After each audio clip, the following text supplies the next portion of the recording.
I'd like to start by offering my most humble pranams to our dearest Swami. And Swami, I ask that you think, speak, and act through me. Jai Sai Ram, dear brothers and sisters.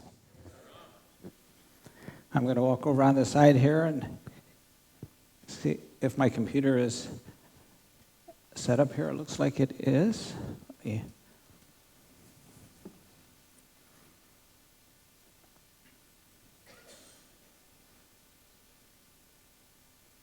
Very good. So today I'd like to share a few insights and teachings that have been very helpful in my life.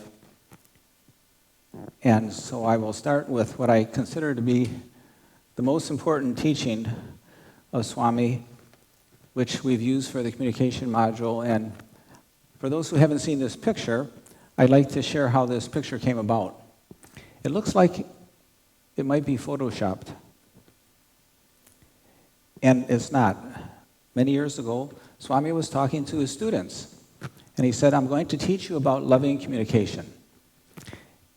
He waved his hand and produced not one, but 30 photographs like this. And then he went on to proceed that this is Advaita in practice. Treat all as Swamis and yourself too as Swami. The difficulty is when the other Swami is not behaving properly, the other Swami is misbehaving. Then you remain the good Swami. Isn't that the truth when it comes to communication? So, and the other thing that's important about this picture, I believe, is Swami mentioned this is Advaita, non-dualism. That's the reason for our existence, is to realize our inherent divinity and the inherent divinity in everyone we meet and in all of creation. This picture also has significance for two other things. And Dr. Mohan mentioned one of them when he was speaking with the young adults. And he said one time, Swami talked to some people and he said, I'm going to teach you the secret of success in life. He says, I'll tell you about it in an interview tomorrow. So he called them in for an interview the next day, as he said he would. And he started out by saying, the secret to success in life, and whatever your job is when you're speaking to another person, see Swami in that person, exactly as in this photograph. And Swami has also said the secret to happiness is union with God. And we realize our own divinity and that of everyone we're speaking to. What could be better than that to spend the entire day speaking and interacting with Swami? So to help us with this, I'm going to find my guitar and we're going to, I'm hoping, yes, perfect, thank you. I'll just test to see if the, yes, that's one. Thank you.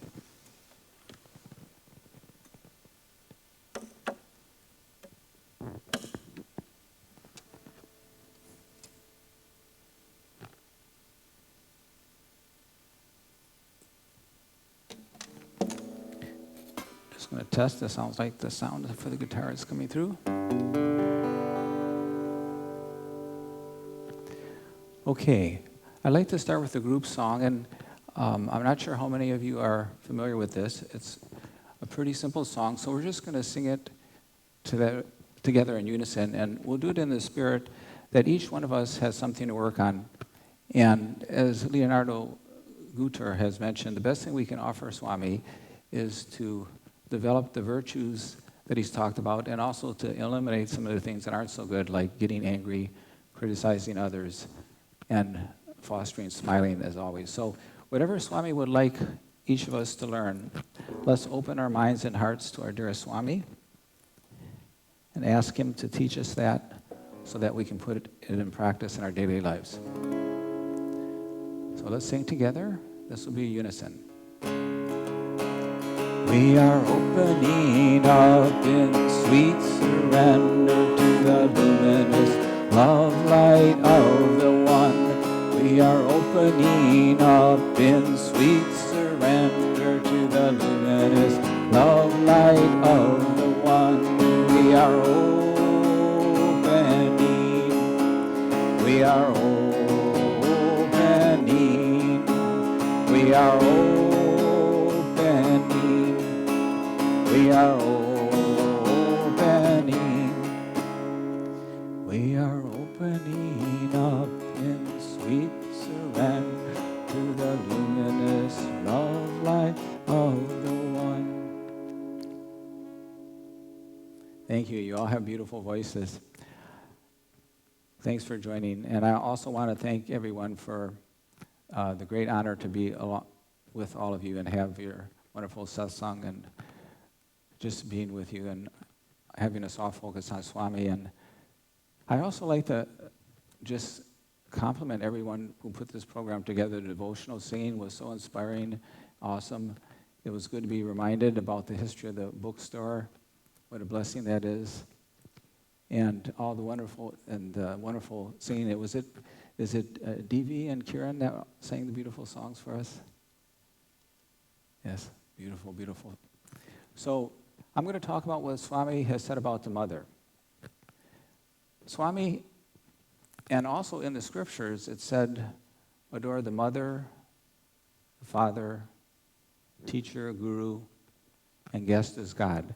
Swami points out that always the mother is put first. And when Swami tries to explain or explains to us about the love of God, he compares it with the love of the mother because that's the greatest human love that we can know of, love of 1,000 mothers.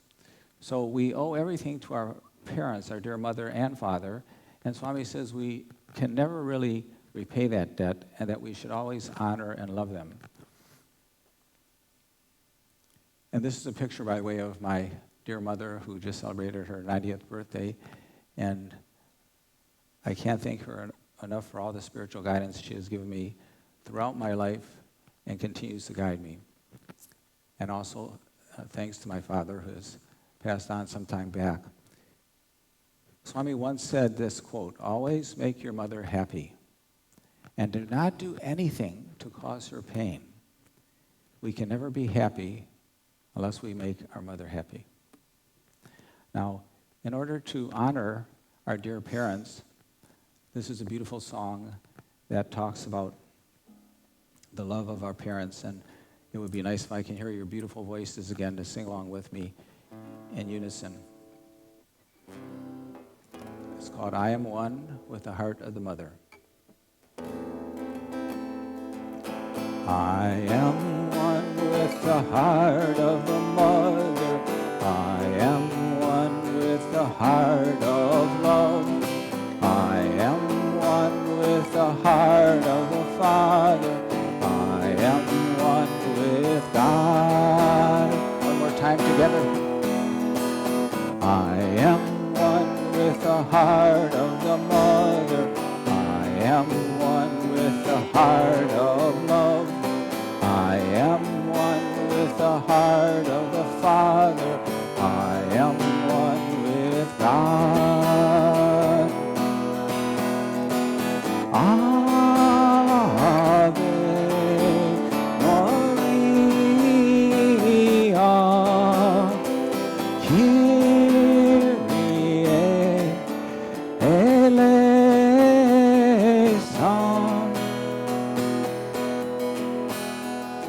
Amen. Thank you for singing along. You all have beautiful voices. I'd like to talk just briefly about loving communication. And this is something where when we talk about Swami's teaching, we could go on for, a half a day for a workshop. I'll just focus on a few things. Again, bringing back this concept of seeing Swami in others and realizing we're Swami. And something magical happens when we realize we're talking to Swami because we love Swami so much. We are just naturally going to speak with love, humility, respect. So just picturing this picture and imagining that the next person we talk to, the person sitting next to us, is Swami. This is pretty much the emotion that I think we would all feel. Oh, dearest Swami, please help me see the Almighty in everyone. And when I do, I'll speak with love. Love, pure love, 'cause I'm talking to you. Love, pure love, 'cause I'm talking to you.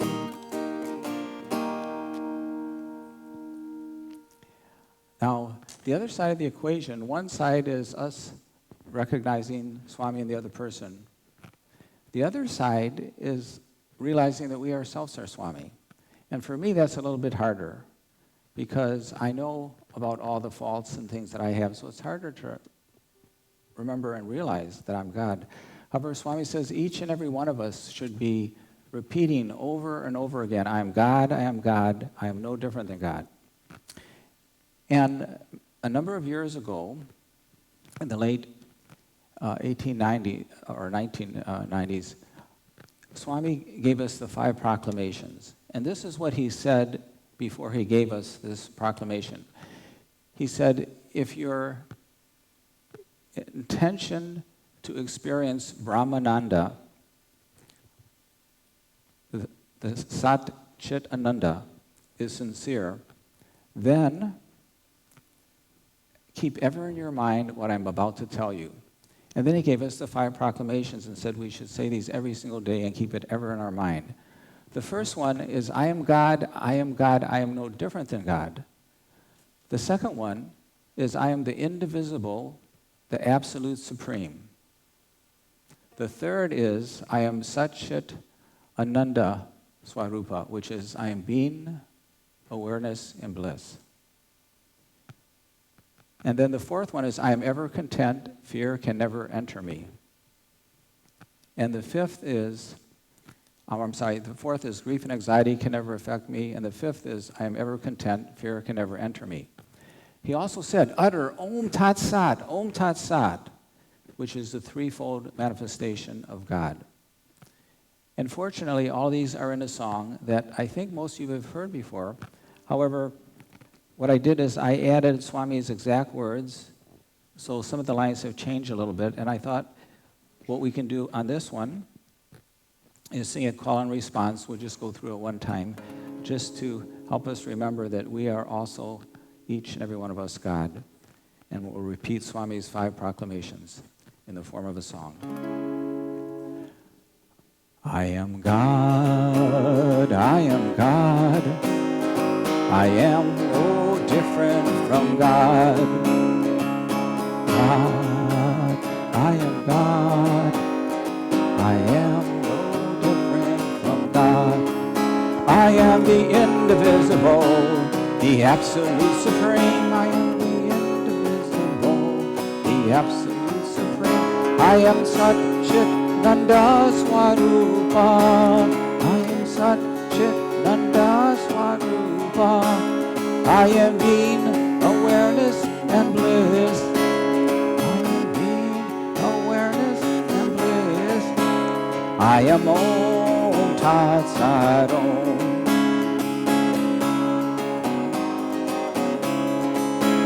I am love, I am truth, I am peace eternally. I am love, I am truth, I am peace eternally. I am ever content, fear can never enter me.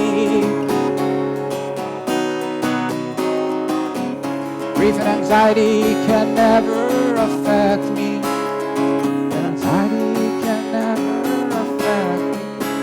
Grief and anxiety can never affect me.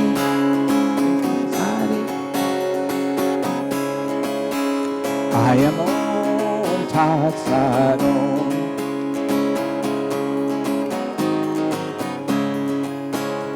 I am God, I am God, I am no different from God.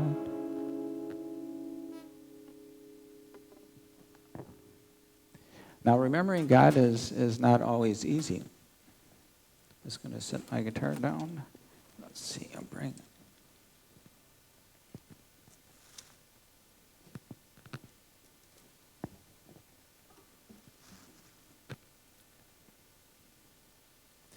Sometimes we meet very interesting personalities, and some people know how to press our hot button. How many people out there have hot buttons that sometimes people push? Yes, I know I do. Now, one of the best solutions that I can think of when I catch myself, having this reaction is to remember this picture. And then I realize it's Swami pushing my hot button, and it helps calm me down. The other thing that we use at work at Kaiser Permanente, a lot of times I use Swami's exact words like first understanding, then adjustment.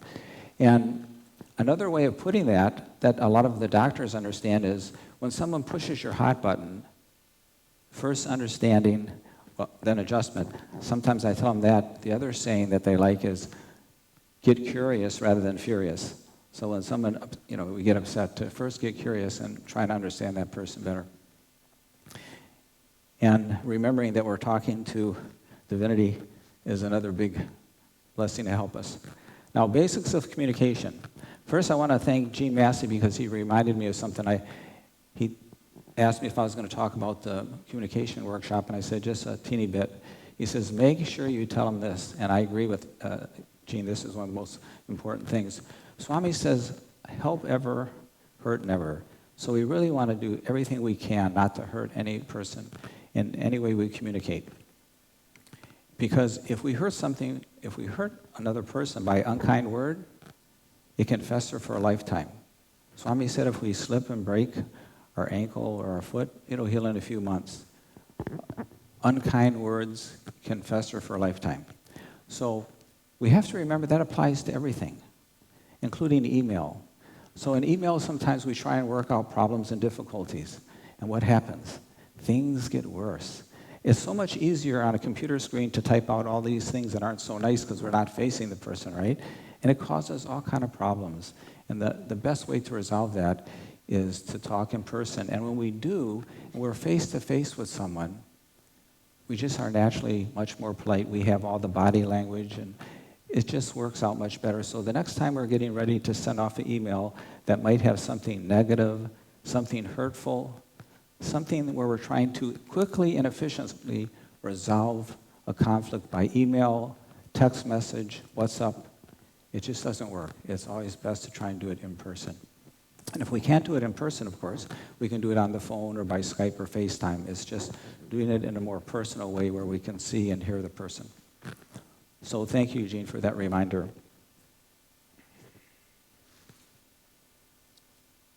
The other thing is showing respect for people.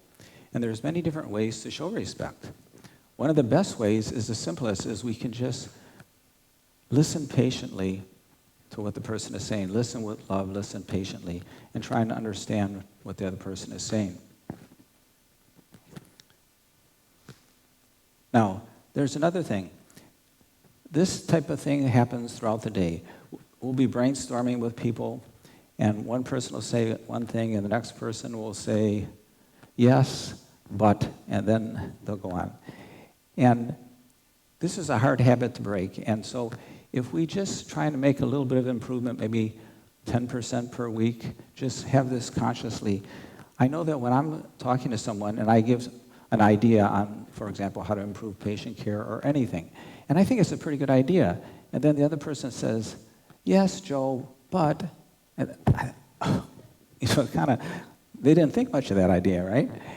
So they didn't really mean it that way, but that's just the effect it has. So if we can try and use yes and more, that would be wonderful. And I can tell you that everybody in your family, your friends, and all your colleagues at work will definitely notice a difference in this type of casual conversation. And it's also very helpful, by the way, when you're in a room of people and you're brainstorming. If everybody would say yes and just keep on building on the ideas, the brainstorming and planning goes much better. And then the other thing that's important is that it's nice to validate the other person's opinion, even if we don't agree. So, for example, I might be talking with Mike, and we might have a slightly different, or even a wildly different opinion about something. So I can listen patiently, and then the bridge is I could say something like, Mike, based on what you've just told me, I can see why you think this is the best way to proceed. And Is it okay if we just talk about another approach so together we can figure out what's the best way to handle this situation? So when we do that type of thing, it helps the other person know we value their opinion, and then they're going to be more open to whatever we have to say. And it could also be something like, oh, that's a good point. And then we bridge to our opinion.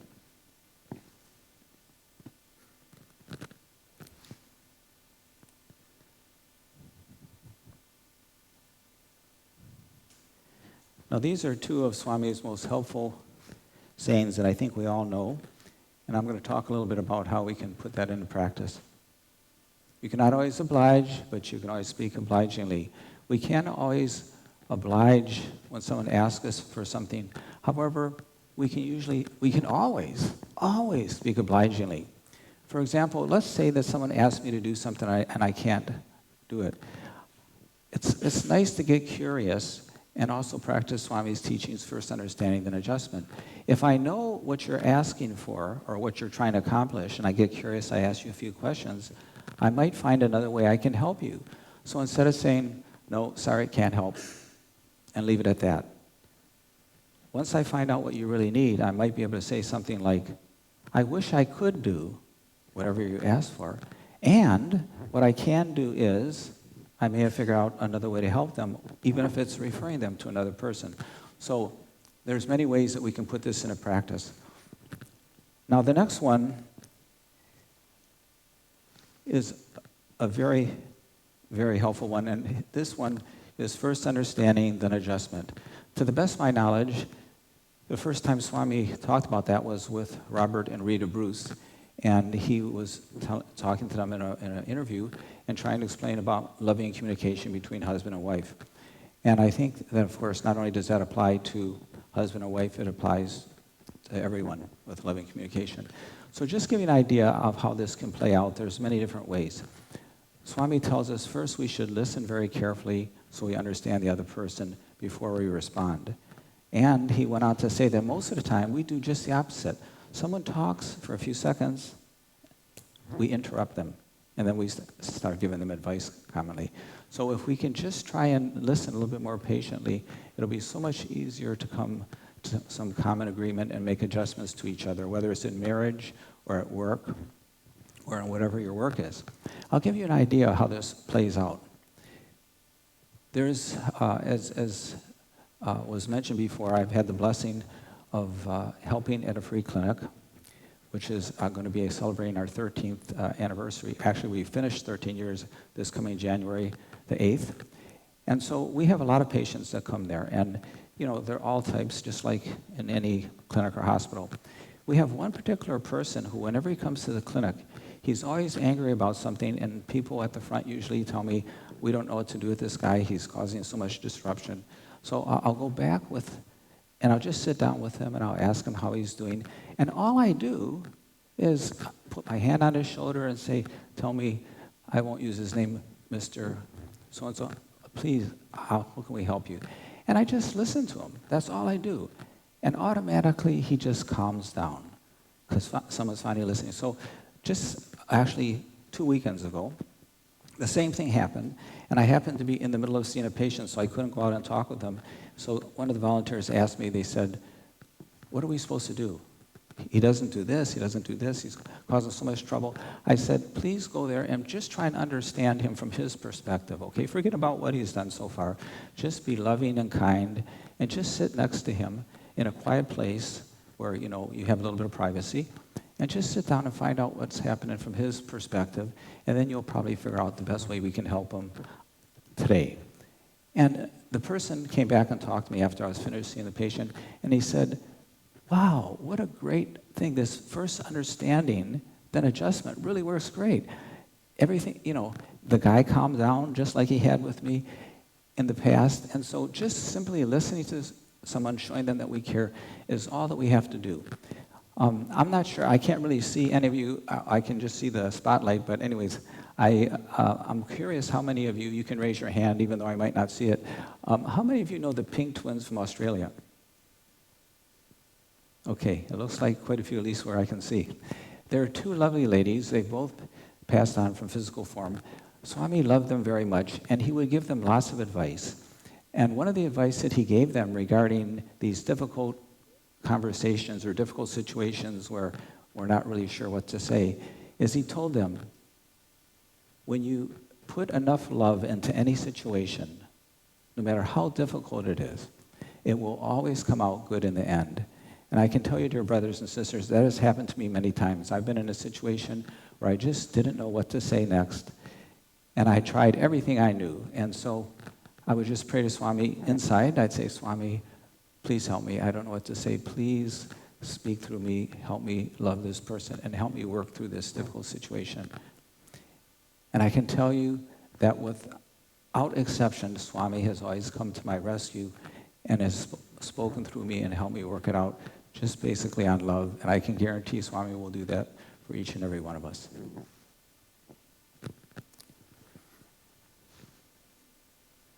Okay, this one I don't have to spend too much time on because our dear brother Leonardo Guter actually covered this quite well.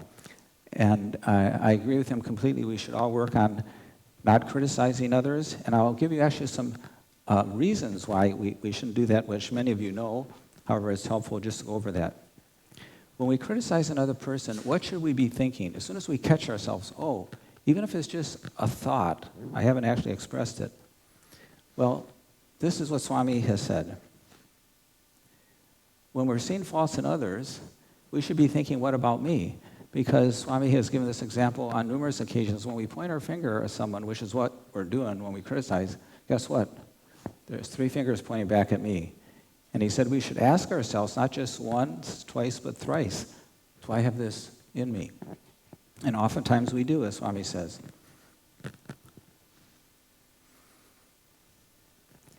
And then, so basically, we may have this fault within us. The other thing is we are wasting our precious time. And Swami has said we should be looking for the good in everyone rather than the bad. So that's the other thing, look for the good. And then this is the scary part. I don't know how many people have heard this from Swami. He has said this on a couple of occasions where I've read in his discourses. Even if I do not have a particular fault that I'm seeing in another person, because I've asked myself, 3 times, do I have this? Swami says when we focus on someone's negative qualities, even if we don't have them, it will pollute our mind. It will contaminate our minds, and before long, we're going to have that characteristic. So hopefully this will give all of us the motivation to do what Leonardo Guter has mentioned, which is take a pledge that we're never going to criticize anyone, and that we're always... not criticize someone, not say negative. And what was the other one? Pardon me? Yes, find the good in others, correct.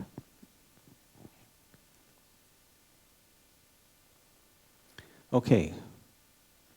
How many of you are worrywarts? I know that I am.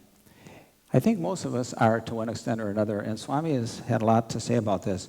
Our dear Swami has said that the main cause of human suffering and pain is worry. The main cause of human suffering and pain is worry. Dr. Mike Congleton was sharing with me on the way over in the car and also last evening an interview that he had with Swami.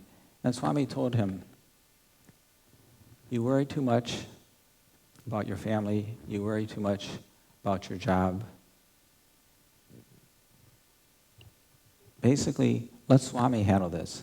Focus on the present, which is the omnipresent.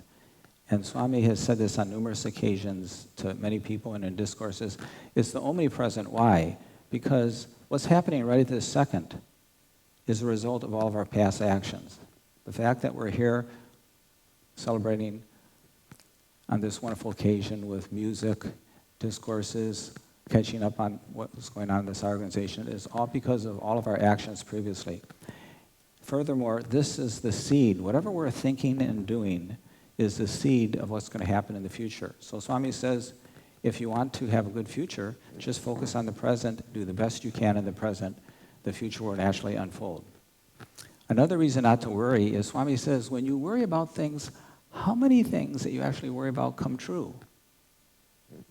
Very few, right? He also said, has worrying ever solved any problems? I don't know about you, but worrying for me has never solved any problems. So, now, the next concept I'd like to talk about is the concept of surrender. And we've talked about this a little bit with previous speakers, and I just want to tell you a beautiful quote from Swami that is very, very meaningful to me that I saw in the hospital. I had the good fortune to work in Swami's hospital for the first time in 1986. And there's a beautiful poster, I'll never forget it, and it showed a picture of a gift box with a beautiful ribbon on it, and then Swami's quote, which said, accept everything that happens, everything that comes your way, as a gift from God, to be enjoyed with great satisfaction, as a gift of love for your own good. Isn't that a beautiful saying? And then this is also Swami continuing on, and we'll keep our fingers crossed. I'm not sure if the audio is going to come. Actually, if the audio doesn't come, I can take the microphone and put it on the speakers, and we'll listen to it that way.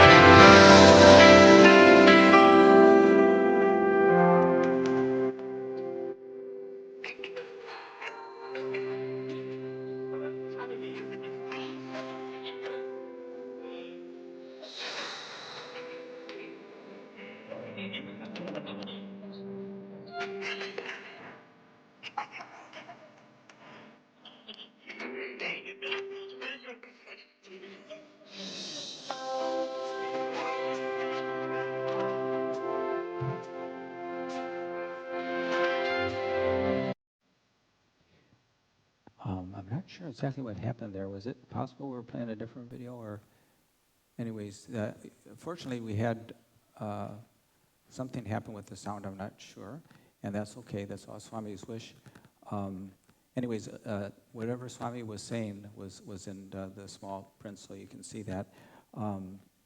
What we might try for the next video is for me to mic what's coming out. Do you think that's a good idea, or should we give it one more go from the sound people? Give it one more go, okay. All right, so what we're going to do now is, just as we think about the concept of surrender, and this is a good example, accept everything as, no matter what happens, is being good for us. So this is a song that probably most of you haven't heard. However, I think we can learn it together. It's a beautiful song to help us focus on surrendering and letting Swami do all the work and leaving everything in his hands. So I'll sing the first verse, and then I'll invite you to sing with me, and let's sing this song together. It'll be call and response. You all have such beautiful voices. Thank you for joining. Okay.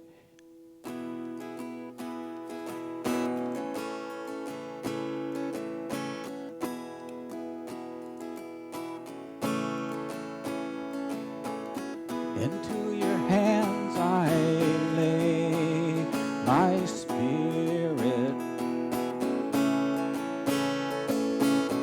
Into your hands I lay my life. Please sing along with me. Here we go. Into your hands I lay my spirit. Into your hands I lay my life. One more time.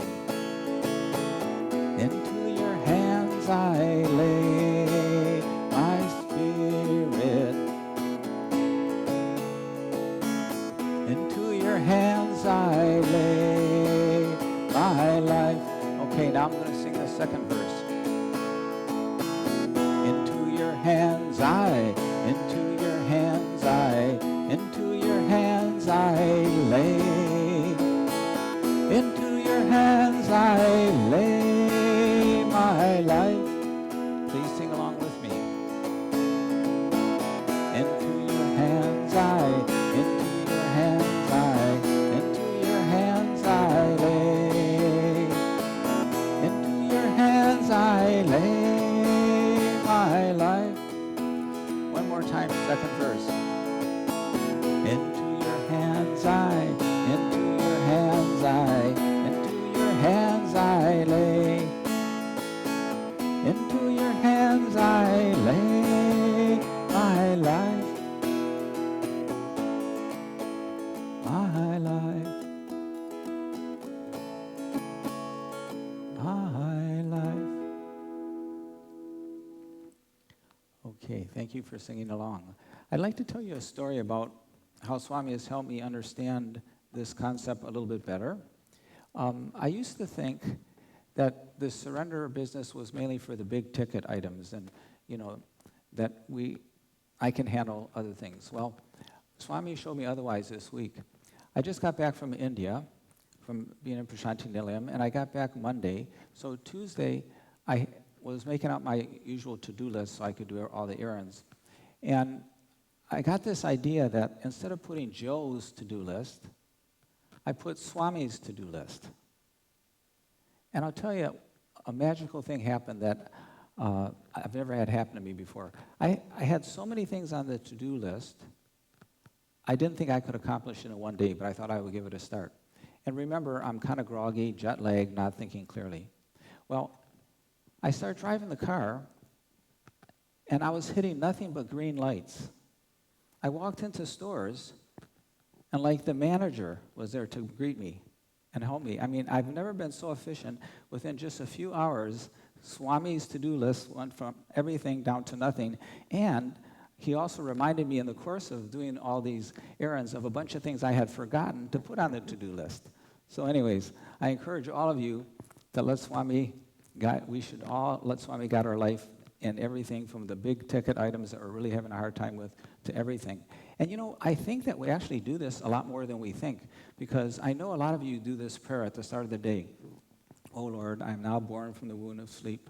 I am determined to carry out the tasks of this day as offerings to Thee with the ever-present before my mind's eye.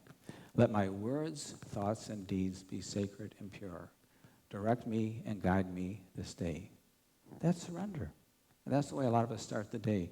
So if we just continually have that thought to let Swami guide us, I personally have found that's the best thing, best way to lead my life.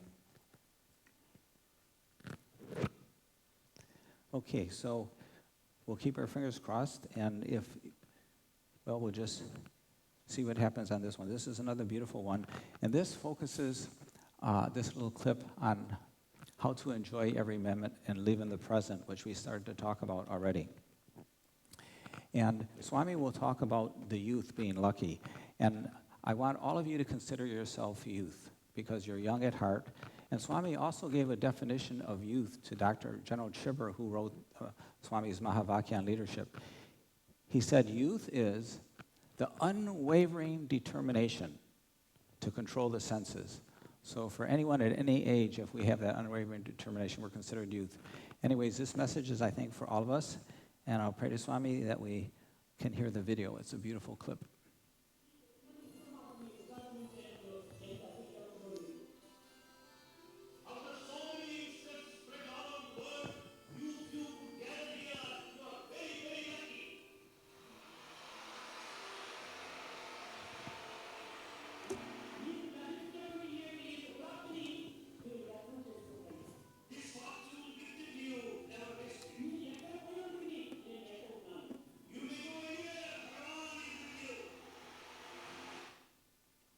Yes. Well, first of all, being a sound person, I know that it's not easy to do sound. And getting everything set up at the last minute was very, very challenging. So I'd like to thank the sound people for the great job they've done the whole time. And they're the unsung heroes that usually don't get any praise. So let's put our hands together and thank the sound team.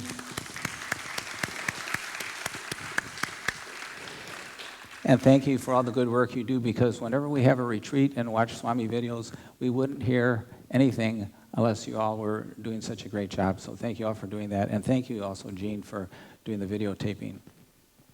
So in the spirit of remembering that Swami is always with us, he always has our back, let's sing this song together in unison. It's called In Every Moment of My Life.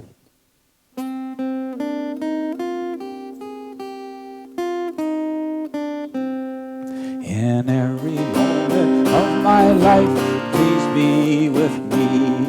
In every single act of mine, be thou my guide. Baba Sai Baba, Baba Sai Baba. When I slip, when I fall, lend me a hand. When I stray far away, bring me back again. Baba Sai Baba, Baba Sai Baba. From the darkness into light, lead me, Father, from the unreal unto the real. Baba Sai Baba, Baba Sai Baba, Baba Sai Baba. In every moment of my life, please be with me.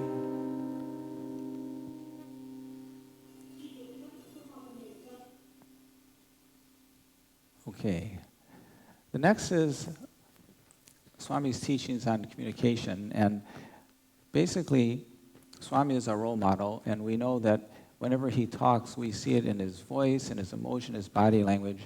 And the most powerful way Swami has communicated is by his actions and all the wonderful service he's done in every aspect of life. His free medical institutions, his free institutes where they give free, high-quality education, where all the students turn out to be embodiments, have the highest character, and all the other huge projects, such as water projects. So that's the way people know what is important, is by our actions.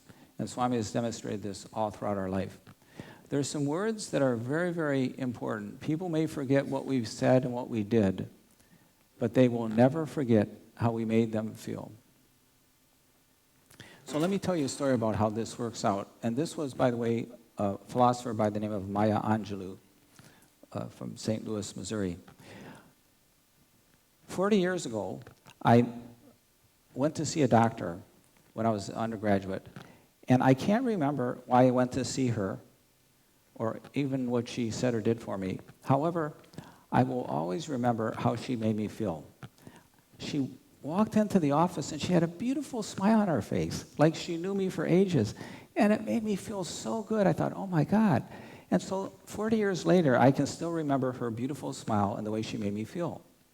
Right after that visit, I prayed to God. This was before I had met Swami. I said, God, I hope I get into medical school. I pray that I will someday with your help. And if I become a doctor, I want to be just like her. I want to be able to come into the room and have a beautiful smile and a positive energy and help everyone, because I know that to me was so helpful and healing. So smiling is one of the best things we can do, and that's one of the things Leonardo Guter also mentioned. We should always be smiling. And of course, whenever we see Swami smile, our hearts melt. And you know, the same thing happens when we see anyone smile, especially a child or grandchild.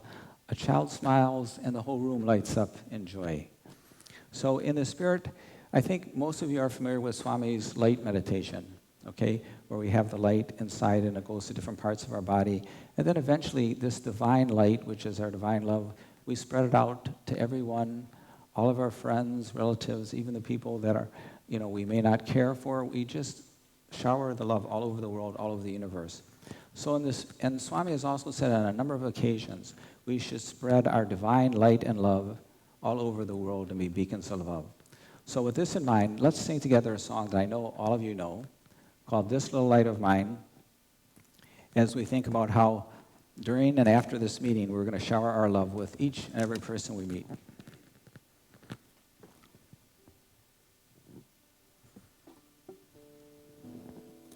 Please sing along with me. Oh, this little light of mine, I'm gonna let it shine. This little light of mine, I'm gonna let it shine. This little light of mine, I'm gonna gonna let it shine, let it shine, let it shine, let it shine. Deep down in my heart, I'm gonna let it shine. Deep down in my heart, I'm gonna let it shine. Deep down in my heart, I'm gonna let it shine. Let it shine, let it shine, let it shine. Everywhere I go, everywhere I go, I'm gonna let it shine. Everywhere I go, I'm gonna let it shine. Everywhere I go, I'm gonna let it shine. Let it shine, let it shine, let it shine. From my heart to you, I'm gonna let it shine. From my heart to you, I'm gonna let it shine.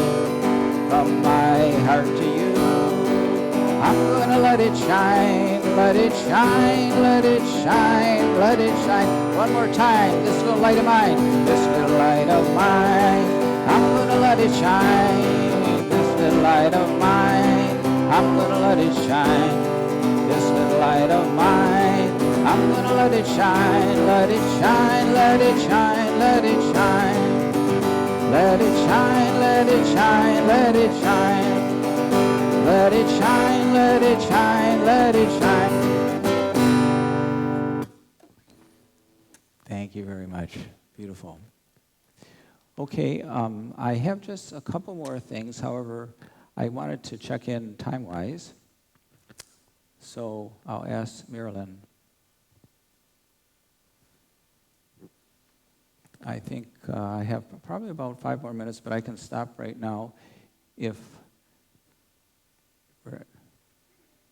Any guidance? Oh, she's behind me. Yes. Okay. Okay. Okay. Okay, so we'll go over on how to apologize. So this is something that is very... a lot of people have told me that they're apology challenged. They're not really sure how to make apologies, so I'm going to go over some guidance from Swami. Apologies should be short and sweet, no buts and no excuses. In most cases, if I were to talk to someone, and I had to do a lot of apologizing throughout my career, and I still do, if I keep a patient waiting, for example. And so the way I used to do it was, I'm so sorry to keep you waiting, but, and then I would give excuses, I'm the doctor on the call, this happened, that happened. That's not good. So to keep it short and simple, I'm sorry to keep you waiting, I apologize. I'm here now, you have my full attention. Just leave it at that. 1 out of 100 people will say, and just why were you so late? And I'll tell them. However, most people don't know. They just want me to respect their time, right? So that's the key thing. And Swami once, to show how important this is, there was a Westerner in the ashram who had overstayed her visa. And the police were coming to the ashram to bring her to jail. And basically, Swami knew that, so he called her in for an interview. He said, look, the police are coming. You're in big trouble. This is what's going to happen. They're going to take you down to the station. There's going to be a lot of yelling. It's going to be very nasty. And so this is what you need to do. He says, I want you to say 3 things and not anything other than what I tell you. And just keep on repeating it over and over and over. I'm sorry. My mistake. Please forgive me. I'm sorry.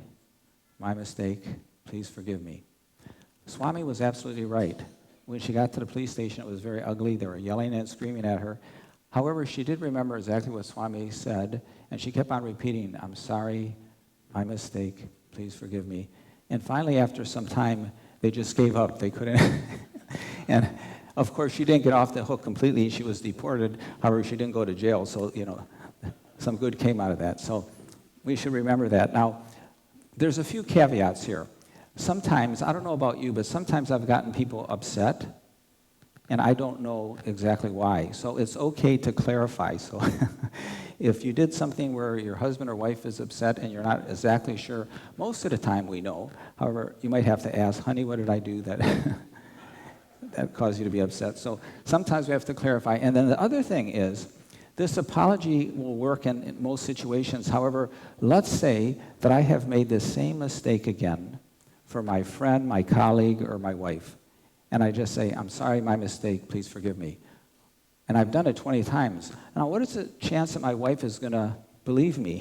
Because, I've done it 20 times. So we have to resolve not to do it again, and we have to say something that lets them know that we're really going to do our best not to make the same mistake again. However, most of the time, just a simple apology, short and sweet, no excuses, is sufficient. And this is Swami's exact words for that young lady, and it applies to all of us. I'm sorry, my mistake, please forgive me. Okay, we're going to close on this because this is basically, Swami has given us lots of good advice, and Namasmarana has been one of them. And I just want to share a couple of things about Namasmarana. We'll sing this, and then that'll be the end. Swami has said that when we do Namasmarana, we should, to make it very powerful, we should visualize this form. And he said that, I think all of you know this, in case there's any people who are new to Sai Baba does not encourage the worship of any one form, because all forms are his. So whether it's Jesus Christ, Krishna, Rama, Buddha, it doesn't matter, or even the formless. So, however, if we're worshiping a form, and most of us are worshiping this beautiful form here on stage in this beautiful picture, so we should try and visualize that. And also, he should remember, it's like a jewel. We shouldn't treat it like a marble and just do it rotely, like someone saying, I grew up a Catholic, and if we say the rosary, and we're not really saying it with feeling, we're just doing it out of habit, it doesn't do much good. And it's the same thing with Namasmarana. We should think about its power, its majesty, its sweetness. And when we do it sincerely like that, it has incredible, incredible power. And so with that, let's close with a beautiful bhajan. And actually, if Bala or whoever else has the tabla would like to join in, this would be a good one to have some percussion. And we're going to sing this one together. And should we do this call and response or unison? Unison. Good.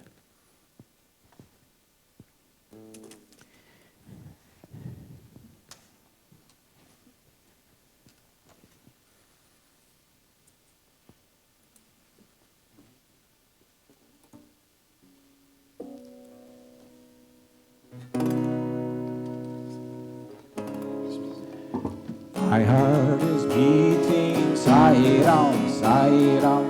My heart is beating, Sai Ram, Sai Ram. Keeps on repeating, Sai Ram, Sai Ram.